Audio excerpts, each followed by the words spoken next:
Bienvenue, as David hammers out yet another startling tune on his bass guitar. I'm Gareth Wax of Many Purple Hats, and of course this is David Treacle. Johnny. Yo! And today we talk about modern sales. This is Modern Sales Meltdown, and we focus on topics that really affect everyone within the sales process. Today's topic is problems versus goals. I always say goods, goals. David, start us off, will you? Okay, so we talked last week about what solution sales is. So I thought we'd better go back to what problems we're trying to solve, what the solutions are for. It's always relevant because this plays a key part in the sales process, which we go through in the sales, the Treacle Club all the time. And this is where I get my clients to sort of dwell. Because it's the problems that we're trying to solve that turn into sales. Right. However, a lot of people who are selling, a lot of sellers, so, I don't just include hands up if you're a salesperson. Quick question. We're all salespeople.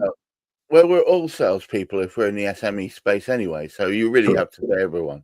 That's right. So we refer to them as sellers. So if you're selling, a lot of the feedback I hear from people at first is, these are very negative sorts of conversations when you're talking to people about problems. And we thought that sales really should be a bit more positive, a bit more upbeat, sell the benefits. Yeah, all of that kind of baloney, right? The problem is that if you start selling benefits, then you start getting into the world of, well, what are your goals? What are you trying to achieve? And they sound like great questions. Yeah, they sound like perhaps more constructive or more positively vibing questions than tell me about your problems. Oh, that sounds awful. Well, what's the impact of that on you? Oh no, Dr. Doom. We don't want to be doom and gloom. We want to be positive. And yeah, but most sales I've come across, especially when they're selling an item which is recurring, the way in which they'll get people hooked is by talking to them about all the negative things that will happen if they don't do that. And I always found that deeply unsettling. Okay, so it kind of does feel unpleasant, and a lot of purchases are quite aspirational seeming purchases. I met a guy yesterday who manufactures. They've got a beautiful family business that manufactures furniture, particularly for kitchens. A kitchen can be 10, 20, 30 grand more. And people perhaps be saving up for it, dreaming of their new kitchen. They sit down with a kitchen designer who in CAD creates these beautiful images of the kitchen they're going to be able to enjoy. It's going to be a hub of the home, the family round the table, all mod cons, beautiful space to be in for entertaining and all of that kind of stuff, right? Right. So, and indeed, some people do buy their kitchens that way. Yeah, some people buy them that way. Some people buy them because their old kitchen's falling apart. Yes. And some people buy them because they've had their kitchen for years and years and years, and it's not a place where they want to be. It's painful to be in there. The kids don't want to sit down in there. There's nowhere to sit. The breakfast bar is knackered. It's too small. It's cramped. The oven's broken anyway, and this is doors hanging off their hinges and whatnot, right? So there are different reasons why people buy. Now, what we're not going to be able to do is to change the reasons why people are buying. No, exactly. Yeah, because for those people who are aspirational, then that is a goal-oriented purchase. Yeah, you've got your eye on a new car. You've been dreaming and been hankering after it for years. Yeah, you're in your midlife crisis. You've got a bit of money. Right, let's reward myself. I'm going to get it. Let's get that Mustang. Yeah. Let's get that Mustang, baby. So, so you can't suddenly make that person feel doom and gloom. And that's not what I'm saying when I'm saying problems versus goals. What I'm saying is to prioritize one over the other. And I'm going to give the rationale for it, because the one we want to prioritize, often, not always, but usually I would say, are the problems. Yeah, those people that are suffering problems and trying to buy something in order to overcome those problems are going to be easier to sell to than those people who are buying for aspirational reasons. And there's a key difference between the two. But I'm just going to roll back just a short moment, just so you all know where problems and goals features in that sales process. Yeah. Okay. So clearly, if somebody's buying something that's anything other than a commoditized good, there's an opportunity for a conversation with that buyer about, you know, why it is that they want to buy it. If you know the reasons why they might want to buy something, then you can have an influence in coaching them to buy your stuff rather than someone else's, or to buy your stuff and more of your stuff. Yeah, really to try and make sure that you get the best thing for them and that they get it from you, right? So if you can have a conversation, you're more likely to convert a lead or a referral to actual paying customer. You're more likely to avoid discounting. Yeah, you're more likely to lose it to a competitor. You're more likely to sell it within a time frame that is less than a very long time. And may I add that after that sale's gone through, you're more likely to be in line for the next time they either want something similar, or they want a range of services that require the kind of tender, loving care that you've given them. Of course, you're more likely to retain them. You're more likely to upsell, cross-sell, and all important these days, get referrals, recommendations. And, absolutely. you know, if you want reviews and stuff like that. So absolutely, if you can have the conversation, figure out what it is that's driving their buying decision, then yeah, you can have that more influence, and it's going to end up a more valuable client. All right. So you want to be having these conversations. Yeah, there are times when people just want to buy it without the conversation, and that's fine. But I would still try and encourage you to have that conversation anyway. Yeah. Right. Can we just slow down just one moment? I know you're itching to get your hands on this stuff. Can I just ask, you know, what is it that's driving this decision? You know, what problem is this looking to solve, or what goal are you trying to achieve? Okay, so have that conversation. But what I'm doing now is to prioritize those people that are buying because they face a problem, and there's a crucial reason for that. And we'll use a live example. So everybody who's watching this, try and think of the last major purchase or a significant purchase that you made in recent times.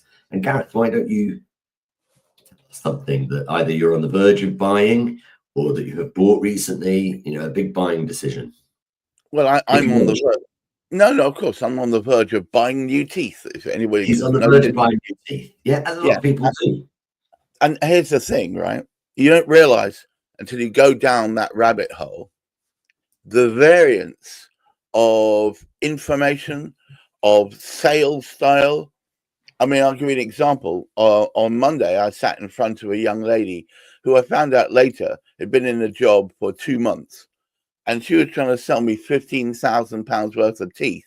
She had had no prior experience, and all she's doing is parroting what it says in the sales spiel. And much as I applaud her, because she was a good salesman in the sense that she was listening to me, repeating it back to me, doing all those great things. And we applaud everybody doing this job. Absolutely. And you've got to start somewhere to get that experience, to become an experience. Me, I was looking for the reassurance you get from someone who's taken you through that process, taken other people through that process countless times before, and therefore knows all the pitfalls. So when I was asking difficult questions, and she was parroting out answers, I knew full well she couldn't have foreseen or been through that before, and hence had some context with which to apply to it. I went to an entirely different setup where I was seen first by nurses and then by dentists, because she was neither of those things. And it was less about physical appearance and more about the functionality. And instantly I was more drawn to them. And the reason why, even though in many ways they were brusquer, they had less time for me and all the rest of it. But by the end of it, I was furnished with a whole a whole raft of information. I'd got X-rays all the way around in 3D, so I could look at it at home and mull it over properly. And Chew it over. Well, or not. But the whole point about it was that I felt like they were fixing my problem. And my problem, and this is going to amuse a lot of people, isn't about so much appearance, but functionality. I want to be able to bite stuff. I can't really bite stuff at the moment. I'm the most ineffectual guard dog ever. So to make myself useful again, I need front teeth that will be able to bite. And let me ask you this: when do you need to solve that problem of not being able to bite? Well, I had started that problem about a year and a half ago. Well, no, it was 2 years ago, really. That's when. And so in that time, I've developed an idea of what would be my solution I'm looking for. Yeah. So when I sat down, so the first lot I mentioned, they were all about what color they were and what kind of smile they would give you, and about self-confidence, not realizing that my appearance isn't related to my self-confidence. Right. So those people who are watching from their offices, their desks, hopefully, or home, hopefully you've thought of an example of something that you have bought or are buying. Right. A substantial purchase. It might be a car, it might be a home, it might be a new lease on an office, it might be, any of those things. And I want you just to think for a moment about what it is that you're buying it for. Why are you buying it? And what is the problem that you are solving by buying that thing? For some purchases, they're not a problem, they are a goal, they're an aspirational goal. Yeah. Quite. So your teeth for the last year have been, to get them sorted out, has been an aspirational goal. Yeah. Yeah. However, now it's, can I say, crunch time? I like it. Good. Yeah. It's crunch time. Now it's crunch time, right? Now you don't have those front teeth. Yep. Yeah. You need to get on and buy it, because otherwise you're going to live without the functionality of them. So it is turned from being a goal to sort your teeth out to a problem. Yeah. And the difference between goals and problems is that goals very often don't have a timestamp. When do you need the new kitchen? Well, be nice to have, eventually is the answer often. Eventually, at some point, hopefully next year.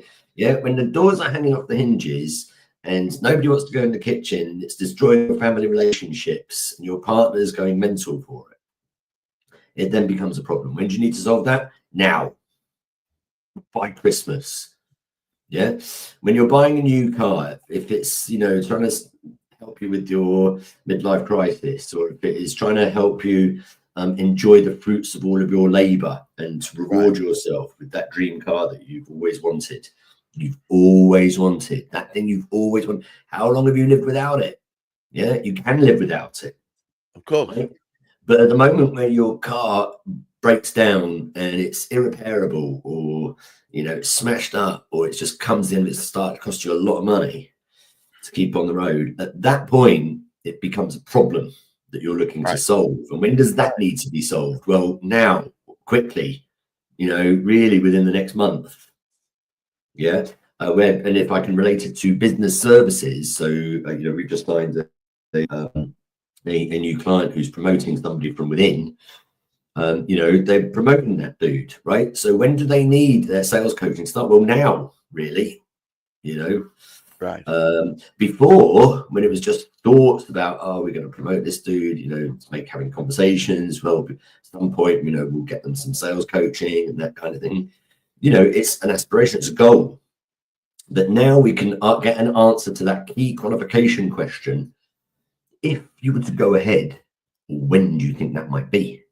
It's a critical question, because if you don't, it just becomes an open-ended, nice to have discussion. And some people try and do that with me to this day. They want to get a bit of information out of me, a few tips and tricks, but not actually do anything. And I've managed to categorize them. I keep those conversations shorter, give them the information they need, and let them go on their way. But I've already set the expectation in my mind that it probably won't turn into anything, so I can prioritize those who have a clear idea of what it is they want it to solve, what problem that needs to be sorted out. Exactamundo. So those are the differences. Now, does that mean we shouldn't sell to people who are aspirational and are goal oriented? Well, no, that's not what we're saying at all. But it does mean that if you want to be able to have more control over the time frames during which people are buying, then it's good to have problem oriented purchases or opportunities in your pipeline. Now, I just wanted to add like an extra layer of detail here, which is that whether they are problem oriented or goal oriented purchases does depend on a number of different factors. It's not just what they're buying. It's not just the reasons why they are buying. Some of us are more predisposed to trying to solve problems. Yeah, we are more problem oriented people. We are more, what's the psychological term, people more away from types of people. We're trying to get away from horrible things. Some of us are more inclined towards goals. We are more toward kind of people. Yeah, we think generally in life in terms of getting towards goals. It doesn't necessarily mean that one is better than the other. It's like a spectrum. And we both get on with our lives. We both end up buying stuff. Yeah. So it is partly to do with the individual. It doesn't mean that, you know, as a more away from type person, I'm always going to be like that. Yeah. I might well still have some aspirations and goals. It doesn't just mean because I'm one of these buzzy, motivated people, outgoing, happy-go-lucky, you know, I have goals and aspirations, or I'm super successful. It doesn't mean that all of my purchases are goal-oriented. You know, in some instances, I'm going to face some challenges that need solving quick. Yeah. So it's partly to do with the person. It's partly to do with the product. It could be partly to do with the timing. Yeah, at some points I might buy a car and it is aspirational. At some points I might buy a car because the old one is just broken. Okay, but it's good to know what those are, and there are some key questions that we could be asking. So before we get onto the problems or goals part of the sales methodology, that's where we're having a conversation about their issues. What's keeping you up at night? What are you dwelling on? What are you thinking about at the moment? Yeah, and that will give you the answer as to whether these sorts of purchases for that particular person are going to be toward or away from. When you know that, then you can qualify, then you can close it, and you'll be all happy. Well, I think that's the critical thing about it, is you make your time focused on what the real problem is, as opposed to what you think it might be good to sell them, then you're more likely to have a sale that will stick and the client will feel that they've actually been heard. I think that's the biggest problem. People fixing problems that don't really exist or creating new ones so that they can apply their product, their service to it. And exactly. I think we need to we need to encourage people to do that thing that you talk about so much, which is ask people what it is that is actually bothering them, what is their pain points, what is the problem they actually have, and then repeat it back to them so that they know that you are listening to them. Thanks a lot, David. And to all you out there, we hope that these ideas not just resonate, but things that you can actually put into practice. This is stuff you can put into practice right now, immediately. It's like your next time you're talking to a client, just alter your speech slightly to angle it towards finding out what really is irritating them. What is actually what their problem is, and then tell them back to them. Until next week, please keep keep your feet on the ground, your hand on the ground if you want, but I don't think that's as useful. Keep reaching for the stars, and please try and look after that mental health. Bye-bye now.